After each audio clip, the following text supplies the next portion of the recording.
The research fellow and visiting fellow programs here at BGC, they're about, I don't know, 3 or 4, maybe 5 years old, I can't quite remember anymore.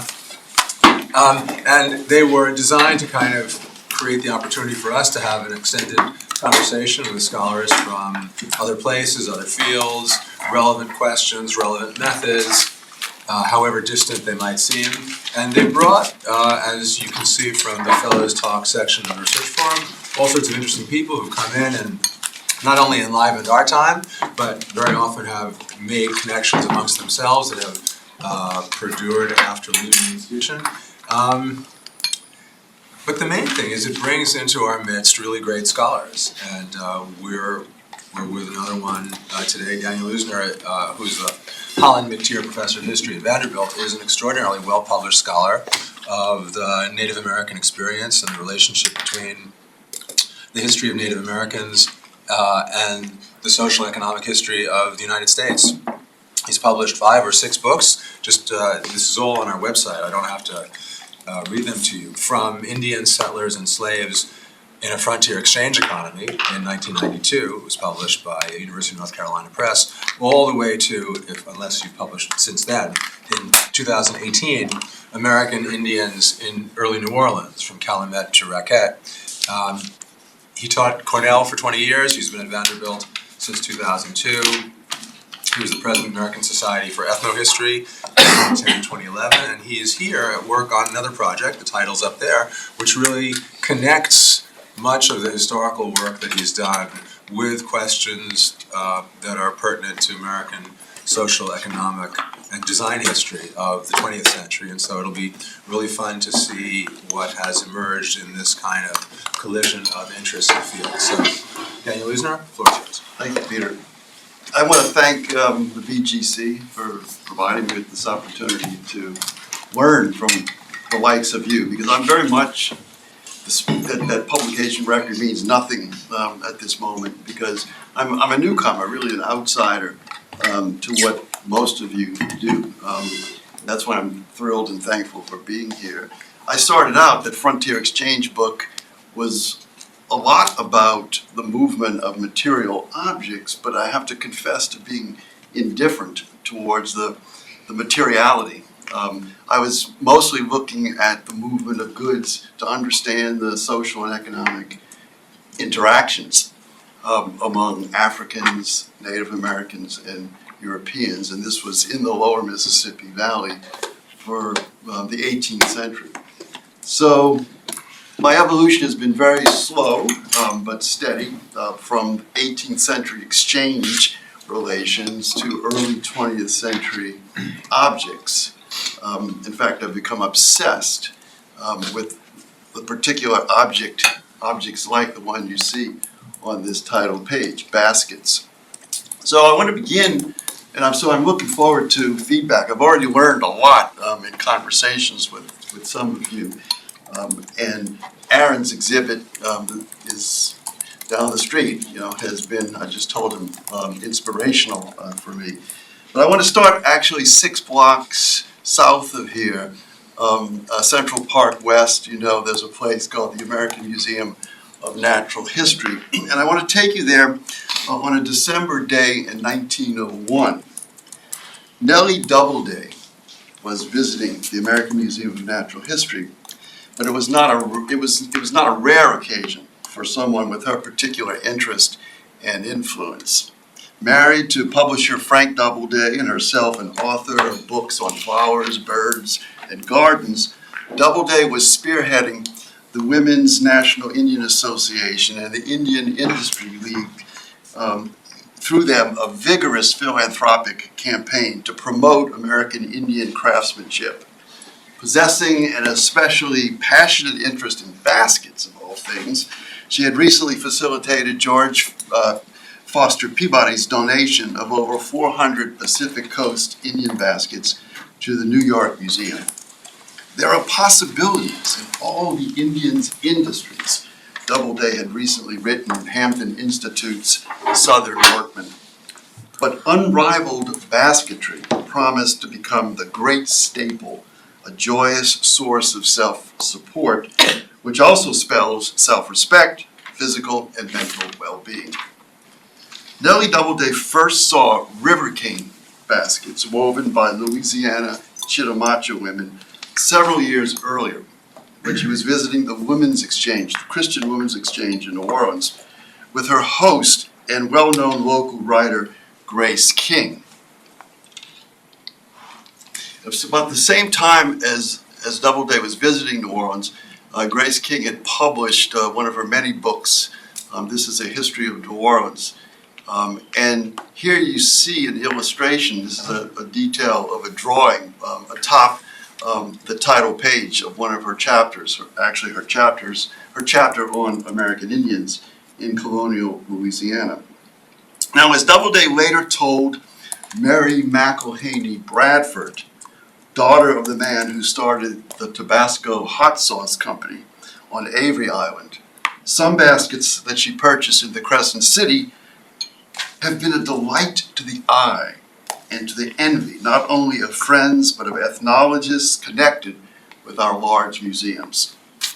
Through some mutual acquaintances, the New Yorker had learned about efforts to preserve and promote Chitimacha baskets being made by Mary Bradford from her Avery Island home 30 miles west of the Chitimacha community, which is situated along Bayou Teche. Doubleday and Bradford both began sending prize money to Chitimacha weavers for their finest baskets and arranging with Frank Covert to sell Chitimacha baskets at his store on Fifth Avenue.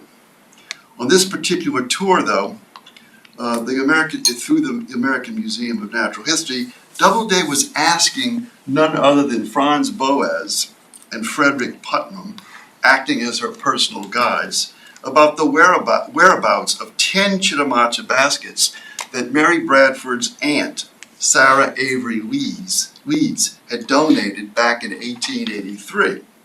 Because that nested set of double-woven box-shaped baskets could not be located at that time, Doubleday wondered if they might be in the Metropolitan Museum of Art, where she had also heard a fine set was received. Although not found on that occasion during Doubleday's visit, this set of baskets was and is indeed still in storage at the AMNH.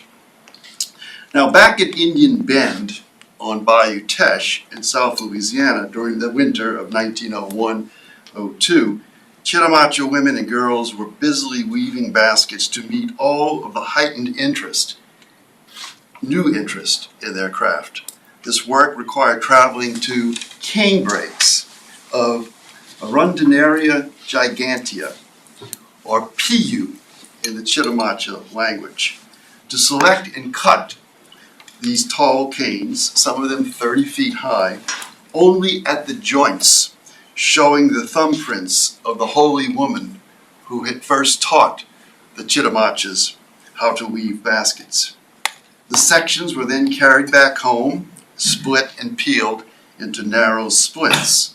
Some were soaked and boiled with walnut hulls and swamp dock root for the black, yellow, and red colors.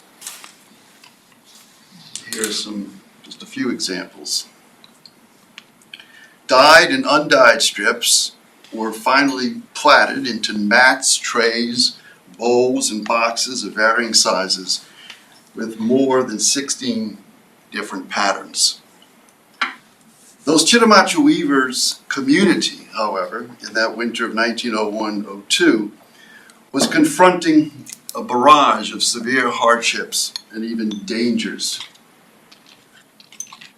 Now, this bucolic scene, just a detail from a landscape painting of the area from 1880, doesn't begin to capture what was happening at Charenton, Louisiana in 1901, but it does, like many of these landscape paintings, and this really is partly a pathway that I took to get to this project. A decade or more ago, I became interested in paintings and other illustrations like this, where you found native figures, usually on the margins, of the painting, and then matched them with written descriptions of the presence of American Indians. So here you see Bayou Teche, a native woman carrying a basket, which really represents the way the baskets had been utilized and marketed for generations, for centuries. Sold to non-native people in marketplaces, on roads, in stores, but part of a local or regional market, nothing like the market that was opening up for the Chitimaches at the end of the 19th century. Now, the Troubles were all about land, not surprising. Over the years, the Chitimaches had lost most of their land, mainly through sales to non-Indian people, lacking protection from the federal government, not being recognized. And in 1903, they lost a good portion of valuable land. Here you see this was what was left by the end of the 19th century on both sides of Bayou Teche.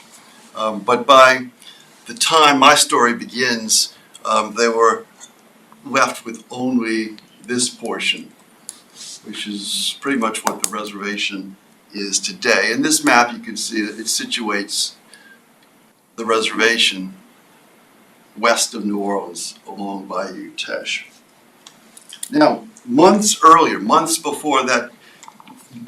Nellie Doubleday's visit to the museum, the tribe lost a suit in federal court for recovery of its land.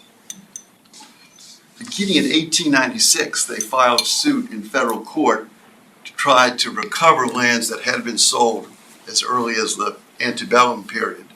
But they would lose that case in 1900. But this is from an article in the New Orleans Daily Picayune when that case was still in process. And what's interesting about it is actually you see two of my main characters, illustrations of them, Christine Paul and Pauline Paul. And during the trial, they actually sent baskets to the courtroom and also showed them to the reporter who wrote this article, signifying to me that the utilization of these baskets was already sort of underway for political purpose before the McElhaney's even got involved in their relationship. And that's important for the kind of revisionist argument that I'm attempting to make here. Well, to make matters worse, to make matters actually tragic, on Christmas Day of 1901, just days after Doubleday's visit to the museum, Chief John Paul lost a brother and a son to killings committed by a local sheriff and his posse. John Paul's daughter, Virginia, who was expecting a child, was seriously wounded with a gunshot to her head, and other family members were taken into custody following this attack on their home. As reported to Mary Bradford by Christine Paul, a 33-year-old weaver and daughter-in-law of the chief, we are in a big trouble here. From Bayou Teche to Fifth Avenue explores how the Chitimacha Indians, at such a dire time in their history, participated in arts and crafts and ethnological markets, not only as a means of livelihood, but also as a strategy of political action. A new fascination with Indian-produced objects linked this small Indian village in Louisiana's sugar country, like many other Indian communities at the time, with an array of patrons, reformers, educators, dealers, museum curators, and anthropologists.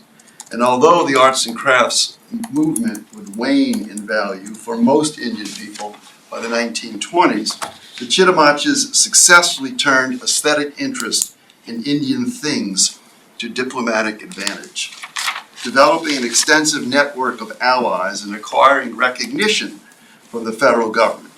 By tracing how baskets woven in Louisiana Bayou country made their way to places like the American Museum of Natural History and the Manhattan home of Nellie Doubleday, I hope to shed new light on the significant influence that women, native and non-native alike, had upon public opinion and policy regarding American Indians. As plenty of scholarship has already shown, the production of baskets, ceramics, textiles, and other objects, largely under the patronizing and promotional influence of white women of privilege, involves significant change inside Indian communities. Most work on this aesthetic and profitable interest in American Indian crafts, however, concentrates on the American Southwest and the Far West. Comparable networks of communication and commerce in the American South have recently been uncovered for Cherokee, Catawba, and Seminole products, but less is known about the Chitimacha tribe of Louisiana and other groups in the lower Mississippi Valley. Like many Indian communities scattered across the eastern United States, the Chitimachas living along Bayou Teche were reduced to a tiny possession of land and went unprotected by the federal government. Revival of their basket making at the dawn of the 20th century, supported most directly by Mary McElhaney Bradford and her sister Sarah McElhaney, not only caused important change inside the community, but also altered the political economy of its relationship with the United States. And here's where the sauce, the pepper sauce, comes into play. Avery Island is where the sauce is bottled. It's 30 miles west of Sharonton, Louisiana, where the Chitimachas live. And this is a family portrait of the McElhaneys, or some of the McElhaneys, from the 1890s. And your far right is Mary McElhaney Bradford, born in 1869, and her older sister, Sarah McElhaney. Edmund McElhaney, the founder of the company, is the man in the middle, and his wife, Mary Avery McElhaney, is standing at his side. Now, previously overlooked bundles of letters written by Christine Paul and her younger sister, sister-in-law, Pauline Paul, two Chitimachas who played key roles in my story, provide a rare look into the agency and voice of American Indian women.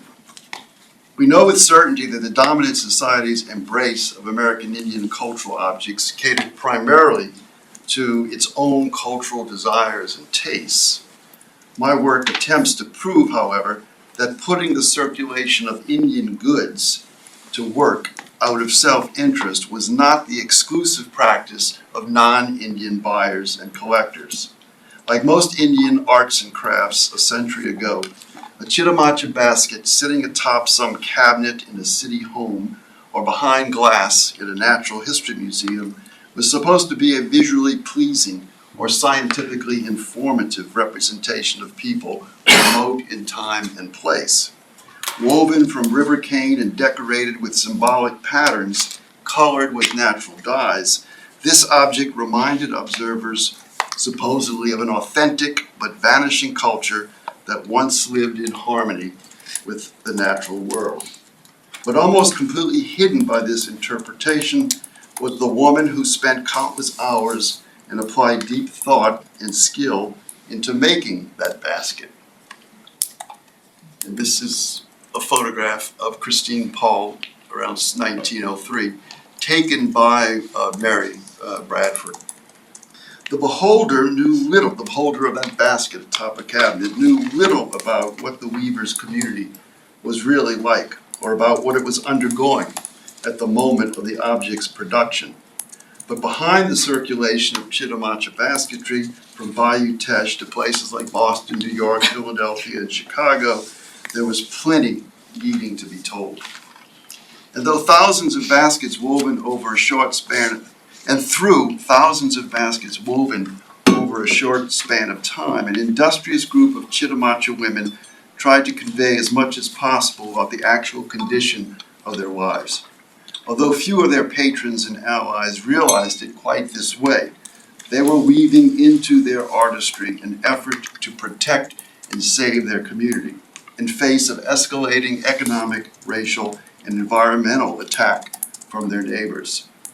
As the Chitimacha case study will show, robust responses to non-Indian consumption of Indian material culture made a difference for Indian people, whether they were rebuilding communities in the aftermath of war and displacement or seeking protection of land and resources. Delphine Stoof and Christine Paul are captured here in front of Paul's home at Charenton, Louisiana. And this photograph was taken by anthropologist Mark Harrington. From Bayou Teche to Fifth Avenue centers around the Chitimacha people and their closest patrons in Louisiana from the 1880s through the 1930s. But it also encompasses the extensive network through which their basketry circulated. I argue that the Indian arts and crafts movement marked a significant transition in representation and policy affecting Native American people. So my book also explains social and intellectual transition occurring beyond the community itself. This is where the problem that I want to sort of solicit some help comes in. Here are a couple of pages from a notebook kept by Mary Bradford. And it really is the first step in sort of the widespread circulation of the basketry, which my trying to follow it at times takes me, I think, too far away from the community, the center of my work. But notice here, Mary was very much sort of wanting to be, I think, an ethnographer, but because of her background, because of the time in which she lived, she could only do it in this unofficial way. But she became a very important mediator between the experts like John Swanton and Mark Harrington and the Chitimacha people. And she was very interested in preserving, not freezing the craft, regarding the patterns and the shapes and sizes of the baskets. And so a lot of her correspondence is specifying, what the Chitimacha women should make. Here's another page, but I show it to you because here's the typical listing, and she did this a lot. Sort of listed the Chitimacha names as well as the translations of those names of the different patterns. But here in pencil, she wrote 500 acres, 220 acres gone to George Demarest. And that's a direct reference to the 1903 case that I mentioned, where in a state case, they lost half of their remaining tribal land. So they're now down to 250 or so acres at that very moment. So this shows me that although Mary was at first very much interested just in the baskets, the objects, that this led her to become an advocate, a negotiator on behalf of the Chitimacha people. And given her family situation and connections, this proved to be very instrumental.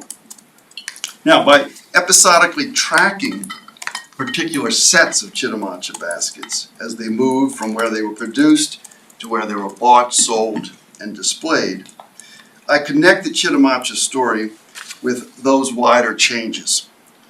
This book principally intends to explain how women in an American Indian community incorporated that widespread interest in their work into their own struggles for survival and recognition, illustrating what we need to learn more widely about indigenous communities and their intercultural creativity and resilience. The core of primary sources examined for my study is a sizable collection of records acquired only a decade ago by the McElhaney Company Archives on Avery Island. And how it was discovered is a backstory almost as interesting, maybe even more interesting, than my book's front story. In the early spring of 2008, Lisa Osborne, a great-grandniece of Mary Bradford and an accomplished sculptor, began restoration of Happy Hill, which is the house you see in this photograph, her great-aunt's long unoccupied house on Avery Island. Now, Osborne was turning this old house that had been abandoned for decades into a new home for her own family. She had recently moved from Boston to Avery Island to work for her family's company. Osborne discovered in renovating this house, and you see here actually, although this we don't have a date yet or approximate date, these are the two sisters, probably in the 1920s, standing in front of this was a home built for Mary and her husband when they were married in the mid 1890s. But underneath the front stairs, inside the main foyer of the house, Lisa Osborne discovered a small wooden box stuffed with documents belonging to Bradford and brought it to the McElhaney Company's archivist, Shane Bernard. Now, I had visited the company archives just the summer before, just to do a little detective work, when I was really intending to write a more general book on American Indians in the Gulf South. He knew what I was interested in, though, and immediately called me up, and as quickly as possible, Rhonda and I, my spouse, rushed to Avery Island from Nashville and began the process of identifying and sorting hundreds of items, mostly correspondence that Bradford had received from dealers, anthropologists, curators, and collectors, but most remarkably and importantly, at least 100 letters written by Christine Paul. So, of course, this is every historian's fantasy, and mine was made real by this discovery, and subsequent trips to Avery Island to obtain a full picture of Christine Paul's relationship with Bradford and of the latter's communication with other basket enthusiasts. And that's where I started to follow the correspondence to other museums. If there were letters from John Swanton, for example, I would hope to find letters from Mary to him and other anthropologists. I've been very lucky to find what I have. Also, I need to point out that as soon as this discovery was made, and I became sort of the first historian to organize this and start reading the letters, I went right to the Chitimacha tribe of Louisiana and notified them about this discovery.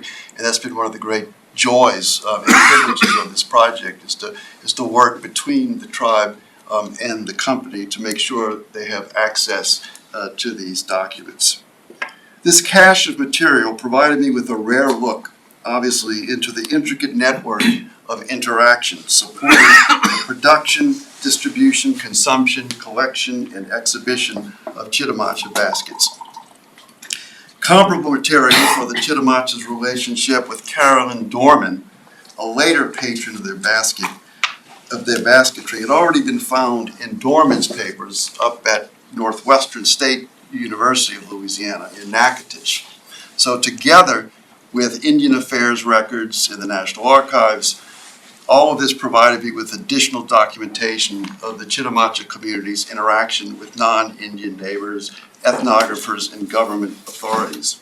In other archives, including the Brooklyn Museum, the University of Pennsylvania Museum, the Smithsonian Institution, the School for Advanced Research, Harvard's Peabody Museum, the Huntington Library, I've also been able to trace the circulation of Chitimacha baskets and information about them. Additional research encompasses a variety of records produced by local and national women's organizations engaged in promoting Indian arts and crafts and Indian policy reform. I also want to point out that the baskets themselves and the way this project has unfolded has honestly made me more sensitive to the materiality of the documents that I work with. You know, so the letters, especially if they are manuscript, really sort of have taken on a different meaning, a different dimension to me as part of my story about things. These sources are as much things, material things, as the baskets. Now, from Bayou Teche to Fifth Avenue spans a wide range of fields, particularly Native American history, women's history, art history, material culture, and history of social science. I've already published essays on particular aspects of Chitimacha basket diplomacy, particularly sort of biographical attempts, focusing on Christine Paul, but also Carolyn Dorman and Mary Bradford. But I'm still struggling for the larger project with matters of organization and priority. The circulation of material things, and that includes the documents about the baskets as well as the baskets themselves, has pulled me in far-reaching and scattered directions. Farther and farther away from the Chitimacha community, that remains my priority. Consequently, deciding how to balance the agency and voice of Chitimacha people with the meaning and impact of Chitimacha basketry, among others, is my immediate challenge. And this dilemma, it just so happens, resonates with this year's theme at the BGC, When is After. Over the winter of 1903, Chitimacha Indian women were persuaded by Mary Bradford and Sarah McElhaney to make more than 100 river cane baskets of various sizes and designs for the 1904 World's Fair in St. Louis. There was even talk of weavers, Chitimacha weavers, traveling to demonstrate the craft at the fairgrounds. The trip fell through, but the baskets made their way into at least two major exhibits. Those of the Office of Indian Affairs and the state of Louisiana. And here you see the BIA exhibit and Chitimacha baskets prominently displayed atop and inside that cabinet, mixed in, of course, with other native baskets.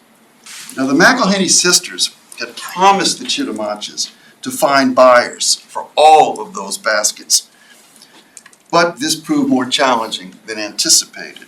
The easiest transaction was arranged with the Sequoia League, an advocacy organization started by Charles F. Loomis on behalf of Southern California Indians facing dispossession, but also campaigning for wider Indian interests that included preservation of tribal industries. As treasurer of the League's New York Council, Nellie Doubleday had advanced $100 for a production of 72 Chitimacha baskets that would be displayed in the Office of Indian Affairs exhibit at St. Louis. Following the International Exposition, this finest collection of Chitimacha baskets ever gotten together, as Doubleday put it, was donated to Hampton Institute, where encouragement of Native American crafts was well underway. And that collection there is one of the most exquisite of all of the collections, and I've had the privilege of working in the archives at Hampton. For 25 other baskets, though, prominently displayed in the Louisiana exhibit building in St. Louis, the state government did not allocate funds to purchase them. So Mary and Sarah sought alternative consumers. With a little help from Philadelphia lawyer Joseph Clark, who happened to be married to one of their cousins, the McElhaney sisters eventually managed to persuade officials at the University of Pennsylvania to purchase this lot for its free Museum of Science and Art. Not long ago, I was on that campus reading correspondence about this protracted transaction and gazing at the baskets themselves, now stored in cold metal cabinets. In one letter to Penn's provost, Sarah McElhaney enclosed an itemized list of the baskets' various shapes, sizes, and designs, and offered to even express mail the entire set for his inspection. The patterns are most unique, she explained, their only analogy on this continent being found in some Aztec remains recently discovered. So she's engaging there in a little comparative ethnography herself. In 1922, so notice these are all stories about sort of the afterlife of the baskets after they had reached these destinations. In 1922, 4 years after the U.S. Congress officially recognized the Chitimacha tribe of Louisiana, thanks largely to basket diplomacy, Sarah McElhaney shipped from Avery Island a ball jar box, wrapped in plain brown paper, to a Mr. Charles M. Biddle Jr. in Philadelphia. Inside this used box, Sarah had carefully packed 10 small Chitimacha baskets, each attached to a tag with the weaver's name and the price written in pencil. But the box had never been unwrapped, believe it or not, until 9 decades later, when it was discovered for an estate sale in 2009. Its contents were consigned to an auction company in New Orleans, where the baskets would be sold separately to the highest bidders. In a phone call about the pending sale from my friend Mercedes Whitecloud, a friend also of today's Chitimacha weavers, I was easily persuaded to participate with her and the tribe's cultural director in a desperate attempt to prevent these remarkable works of art produced by sisters-in-law Christine and Pauline Pohl from being scattered to unknown buyers. I barely managed to buy a small single-weave bowl over the phone from my home in Nashville, the one you see on your left, while Kimberly Walden, the cultural director of the Chitimacha tribe, obtained a few others by phone from the tribal office in Sharonton. From the auction house floor itself, Mercedes successfully bid for 2 more. The rest went to anonymous bidders. Another story. During the winter of 1931 to 32, a decade after that box made its way to Philadelphia, Christine Pohl sent some 15 baskets to artist John Sloan in New York City, by then without any help from the McElhaney's. The painter and his wife, Dolly Sloan, were principal organizers of the Exposition of Indian Tribal Arts, which had opened at Grand Central Art Galleries here in New York and was now visiting other cities. No Chitimacha basket apparently appeared in the exhibit, but Christine Pohl's shipment was forwarded to the Santa Fe, New Mexico address of Amelia Elizabeth White, a generous supporter and board member of the exposition. While White purchased most of these baskets and then donated them to the Indian Arts Fund, which eventually became the collection of the School of American Research. Then in the 1990s, when SAR was deaccessioning objects not from the Southwest, collectors Mercedes and Thomas Whitecloud purchased the Chitimacha baskets and returned them to Louisiana soil. An Ojibwe physician and chair of Tulane University's Medical School's Department of Orthopedic Surgery, Dr. Whitecloud died in 2003 after a short illness. To commemorate her husband, Mercedes bequeathed about 200 objects from their extensive collection of American Indian art to the New Orleans Museum of Art. A few of those Chitimacha baskets, sent decades ago by Christine Pohl to New York City, were soon featured in a special exhibit at that museum. Blue Winds Dancing, the Whitecloud collection of Native American art, which opened with some delay after Hurricane Katrina in November 2007. Here I'll find some closing glimpses into my current work, where things, especially things woven by Native women, have driven me into a state of canastromania, a condition awkwardly named such by National Museum curator Otis Mason more than a century ago. Born in 1924, Ada Vilken Thomas learned weaving from her grandmother, as she called Christine Pohl, and her aunt, Pauline Pohl. She was a pupil in the tribal school that had opened in 1934, where Christine and then Pauline began teaching weaving. Her father, this is Thomas's father, Henry Vilken, was the son of a basket weaver, Zilma Vilken. After graduating from the Chitimacha Elementary School, Ada moved to the city of New Orleans. Working in an aircraft plant and attending night school there, she one day visited the Louisiana State Museum and was surprised to see some Chitimacha baskets on display. For the first time, Ada would later recall, I felt proud of who I was. She had left the reservation feeling that there had to be more out there, that there was nothing for an Indian back home. After earning her high school diploma in New Orleans and traveling to northeastern cities, Ada decided to live in Miami, Florida. There she met Charles Thomas, a watchmaker, married him, and started a family.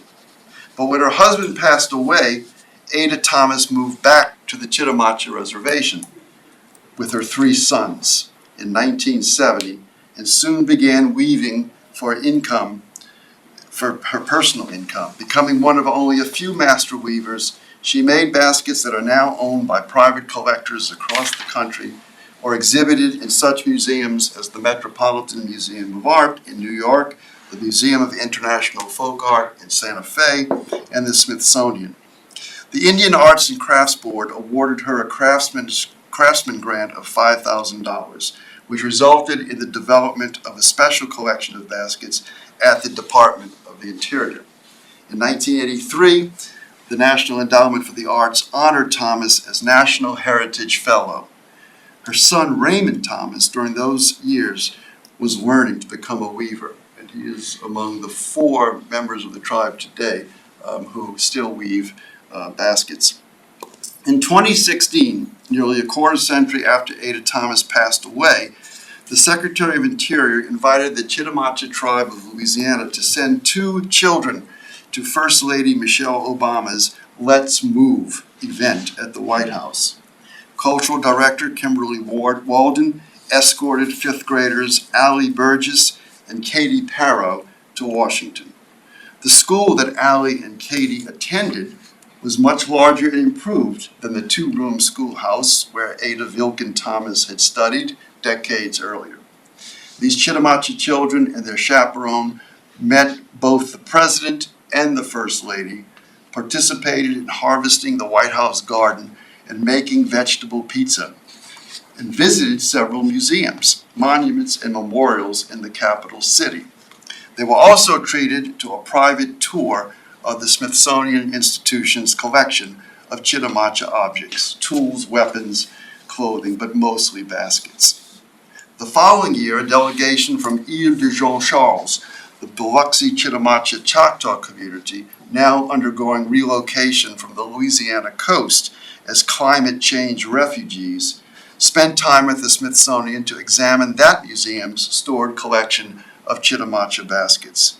As reported in the New Orleans Times-Picayune, they were looking for evidence to supplement their petition for official acknowledgement from the federal government. This visit was part of a community research program called Recovering Voices, and the delegation consisted of Chantel Comardel, the tribe's executive secretary, her father, Deputy Chief Boyo Bilio, and her great-uncle Albert Nakan, chief. Baskets obviously still play a role in Native American diplomacy. What happened before these afterlife stories is what I want to prioritize in From Bayou Teche to Fifth Avenue, the activism and perseverance expressed through the production and distribution of material culture that resulted in establishing the Chitimacha people's federal trust status in 1916. And thereby future protection of their territory and sovereignty. But as this presentation was intended to confess, weaving the weft of the community's effort over the warps of their objects' scattered destinations has become a rather daunting challenge. Thanks for your attention.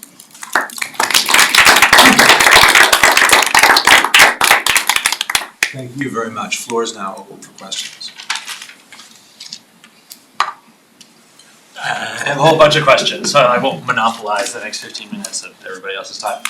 I have 2 very specific questions about things you said in passing along the way that I'd just like you to go back to, and then I have one kind of more conceptual, kind of theoretical one. You said very briefly, you called this a kind of moment of revival of the baskets in the early 20th century. And I wanted you to unpack that a little bit. Or were you suggesting that they saw a kind of opening in the burgeoning arts and crafts market and started weaving more? I mean, was it really a revival?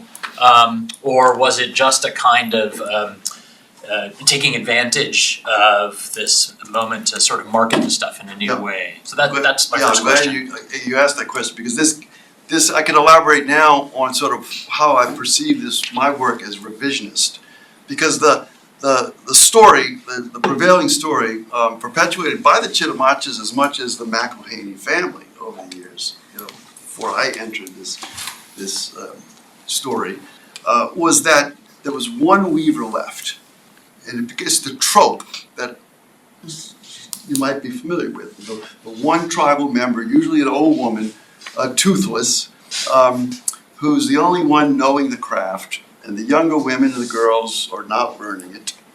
And this can be explained in a number of ways. And it took the McElhaneys, it took Mary in particular, to save the craft. And that's how she kind of self-promoted herself, in a very patronizing way.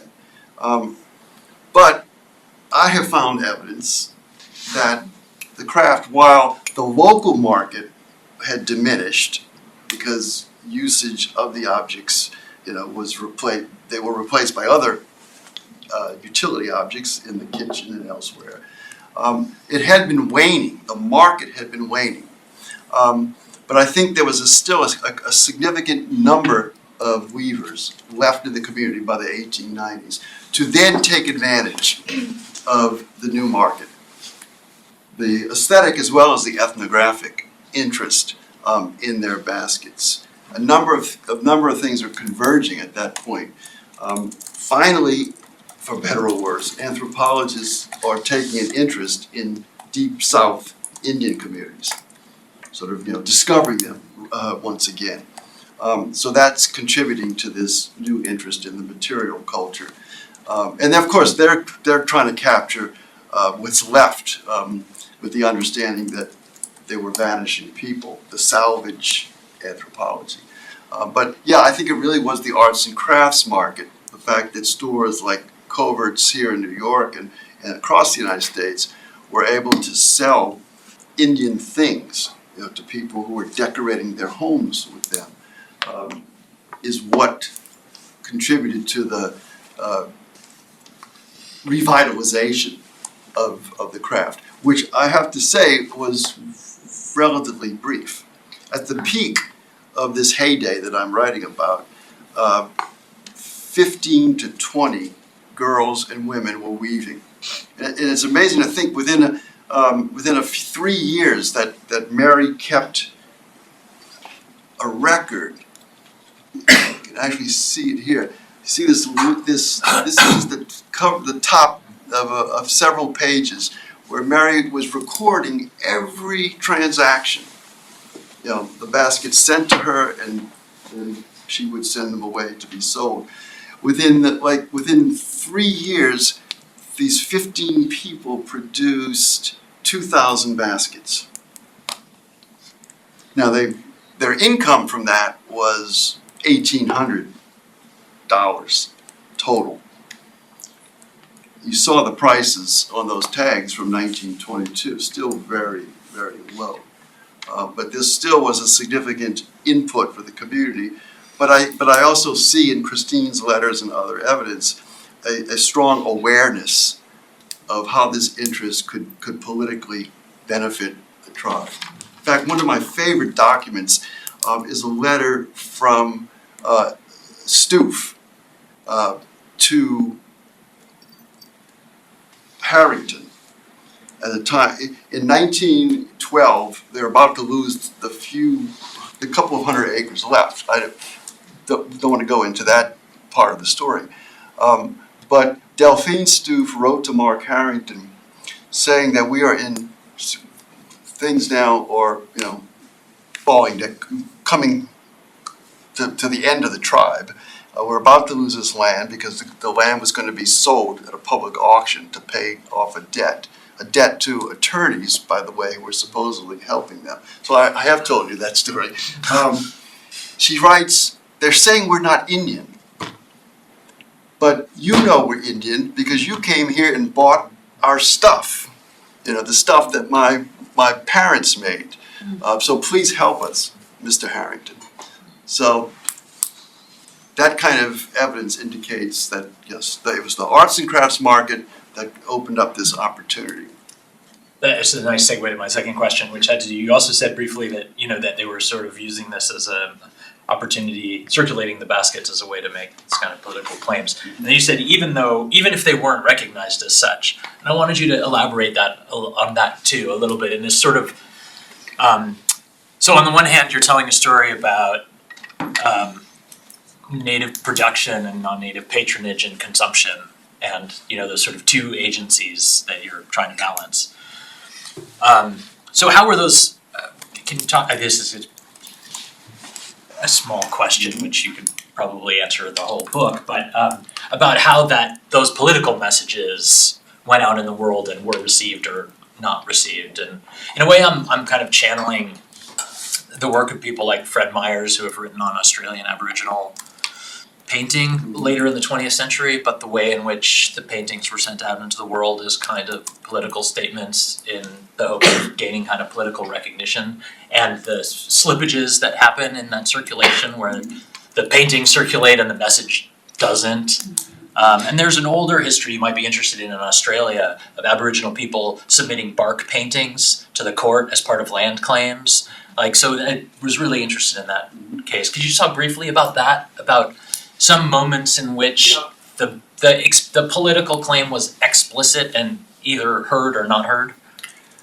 I don't think there was a moment, I think there were degrees of non-recognition and recognition, among people who were channeling the baskets away from the community. So, Mary knows that the tribe is in serious jeopardy and wants to help on that front. But she's also interested in the beauty of the baskets and preserving the craft. I don't think there was much sort of connection, though, within her own mind between the two. I think they were almost like two separate endeavors for her. But clearly, the Chitimacha women were using that relationship with Mary in a way that I think was way ahead of Mary's consciousness about it. So maybe I'm focusing too much on the intricacy of that relationship, the close-up relationship.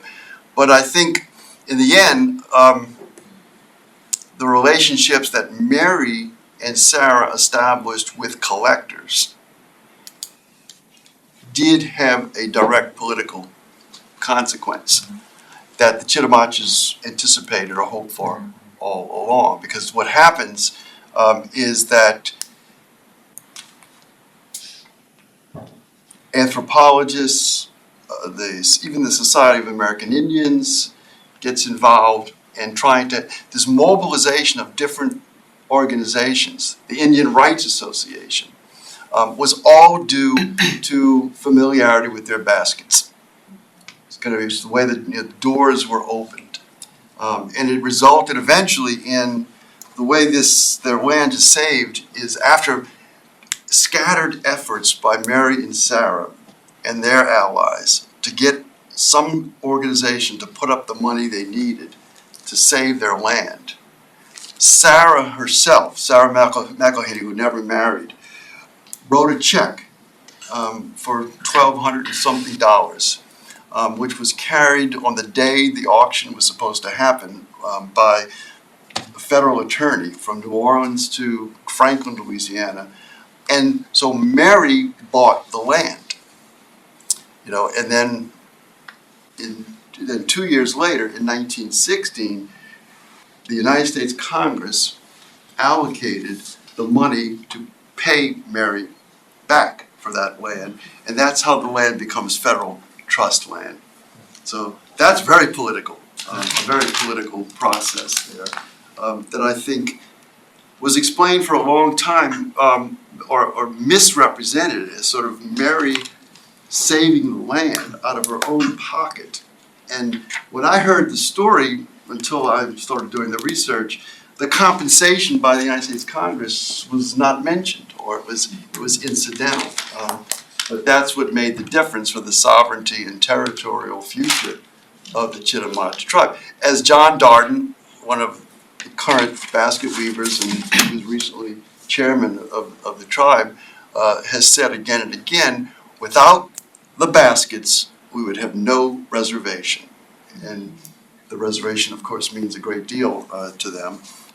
They have a casino, they have a hotel. They also lease some of their land to sugarcane production, but they also have a couple of cane breaks that they are, because the cane itself is often called swamp cane, is in serious jeopardy ecologically. And it was already 100 years ago. The women had to travel farther away and often were denied access to the remaining cane breaks, all of which were the first thing destroyed when people went in, for plantation agriculture or, for transportation development. The cane was removed.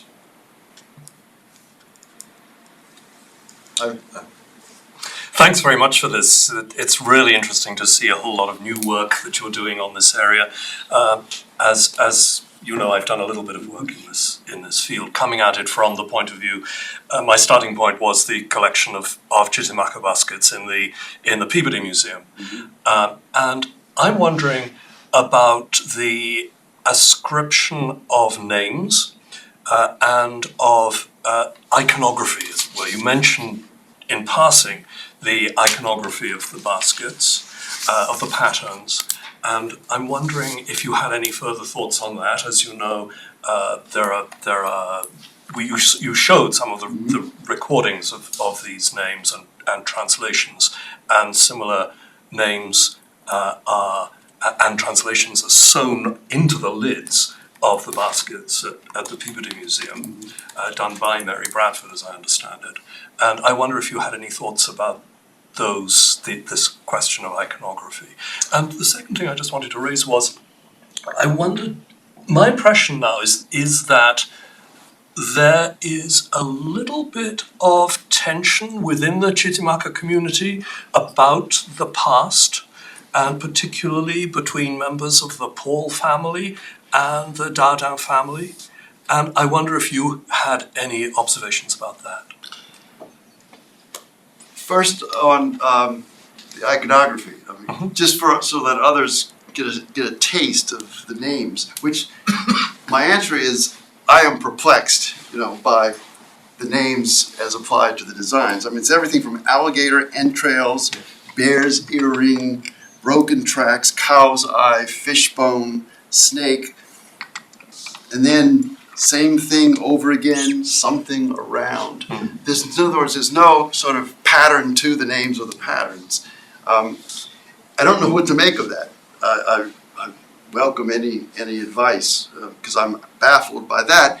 And I also think that these patterns were probably, this was Mary's fixation, trying to preserve what she considered to be authentic and in jeopardy.